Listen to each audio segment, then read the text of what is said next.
All right, after lots of speculation, potential holdouts, maybe even a trade request, it's time to back up the Brinks trucks, New York.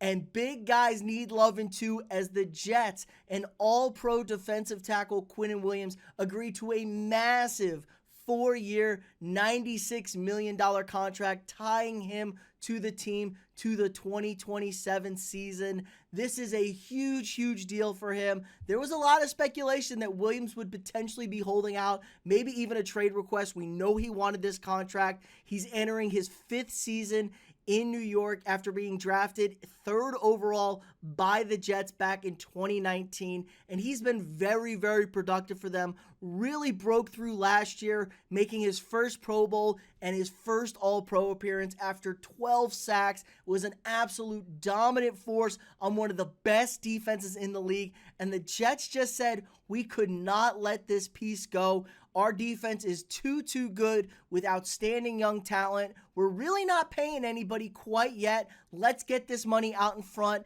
We're only brought in Aaron Rodgers for 2 seasons. This is our Super Bowl window. You gotta go for it. I'm a huge fan of this signing. So where does this contract rank? This will make Quinnen Williams the highest paid defensive tackle in the league, not named Aaron Donald. Nobody's going to really touch that Aaron Donald contract. And honestly, I'm not sure if anybody's earned touching that Aaron Donald contract. Arguably the greatest defensive player to ever play, Aaron Donald. Absolute wreck. But Williams has been great. Now, he was a little slow in his first year. He was kind of slow developing. There were some worries there, but he's really hit his own stride as one of the elite premier pressure guys from the interior. And that's what today's NFL is all about. Always going to have those bookends that wreak havoc on quarterbacks, but we've seen what a game changer it is when there's pressure up the middle. Quarterbacks can't step up into the pocket. You can't run the ball as effectively. It just wreaks havoc on today's quarterbacks and today's offenses. So I love this move from the Jets. Let's not play around here. We're 2 weeks away from training camp. We're about to be on Hard Knocks. We're not going to have any unnecessary storylines out there. We're going for gold, and this is a perfect guy to do it with. I think Williams is hungry. He's only 25 years old. The contract's not going to be terrible by the end here. Now, they haven't released the details. $66 million of it is fully guaranteed. That's a good chunk of change, but that means there's a lot of room for incentives. You want to have incentives built into that contract. Make the guys play better. Make him keep this all-pro level, which I think Williams really has emerged as that kind of guy. All pros are nothing to slouch about. I mean, you could talk about the Pro Bowls. Everyone makes the damn Pro Bowl these days. But all pros, those are the real right there. You make an all-pro team, you're that guy. Robert Saleh is in a really crunch situation here coming up. He's entering his 3rd year as the head coach. They whiffed on their quarterback pick with Zach Wilson. They went and got Aaron Rodgers.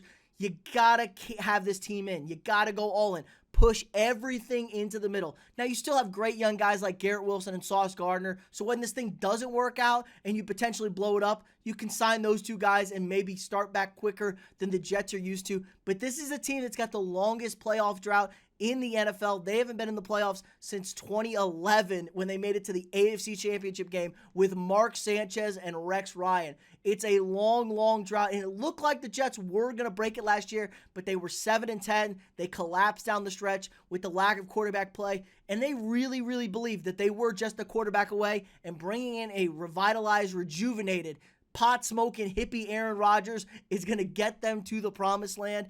And I think it's a strong argument. Rodgers has shown a lot this offseason, a lot of the stuff he didn't show in Green Bay. I know he's at the very end of his career, but they just needed competent quarterback play. This defense shut down some of the best offenses in the NFL last season when they had no offense. So it's not like they were getting any help at all. It was they had to get a stop every single game. And the offense was just so anemic, so pathetic that they got to get that fixed. They bring in a new offensive coordinator, Nathaniel Hackett. I know he was terrible in Denver, but him and Rodgers work together in Green Bay, and he has a good relationship with him. Hopefully, Breece Hall is back coming off this ACL tear. He was electric last year's rookie when he was healthy before the injury. One of the best young backs in the league. They could be potentially looking at signing another veteran in Dalvin Cook to round out this backfield, but it's good for the Jets. There's a long streak of being inept and futile in this league. You gotta go for it. Nobody's ever made anything historic by being conservative. The Rams, they went for it. They sold the farm. This franchise might be garbage for the next 10 years, but they got the ring. The Chiefs, they had Alex Smith. They had a competent Pro Bowl level quarterback. They traded up and got Patrick Mahomes and changed the destiny of this franchise. Obviously, looking like he could be one of the greatest quarterbacks to ever do it. In fact, might already be one of the top 5 greatest quarterbacks to ever do it, with 2 Super Bowls and 3 rings in 5 years as a starter. So you gotta make moves like this. And Williams is an impactful anchor on the defensive line that teams need to have. Like I said, it just makes life a living hell for offenses. You have a lockdown corner, maybe the best corner in the NFL already in Sauce Gardner. You got lots of depth on this defense. They're a complete unit, and it just makes life miserable for teams. Now you just got to put it together with Aaron Rodgers, and I think the Jets are doing it right here. I know they're the damn Jets. They're always going to make you feel worried. They always are going to screw this thing up, but maybe this is the year where the Jets breakthrough, get into the postseason. Now, don't get me wrong, the AFC East and the AFC as a whole is absolutely stacked with elite rosters and, most importantly, elite quarterbacks. So you got to find a way to stop those guys, and why not go all in on the defense here? They proved themselves last year. Can they prove themselves this year again and prove themselves in big games? But I love this signing from the Jets. Get this shit done. Let's keep it going. We've got a lot of momentum heading into the season. High expectations. But let me know what you guys think in the comments below. Big fan of the signings. Do you need a defensive tackle? Where do you feel on the interior pass rush rankings? Aaron Rodgers, can he get the Jets to the promised land? Let me know what you guys think in the comments below. Again, like this video. Subscribe to the channel if you're not already. Share this video with your friends. And I'll see y'all tomorrow.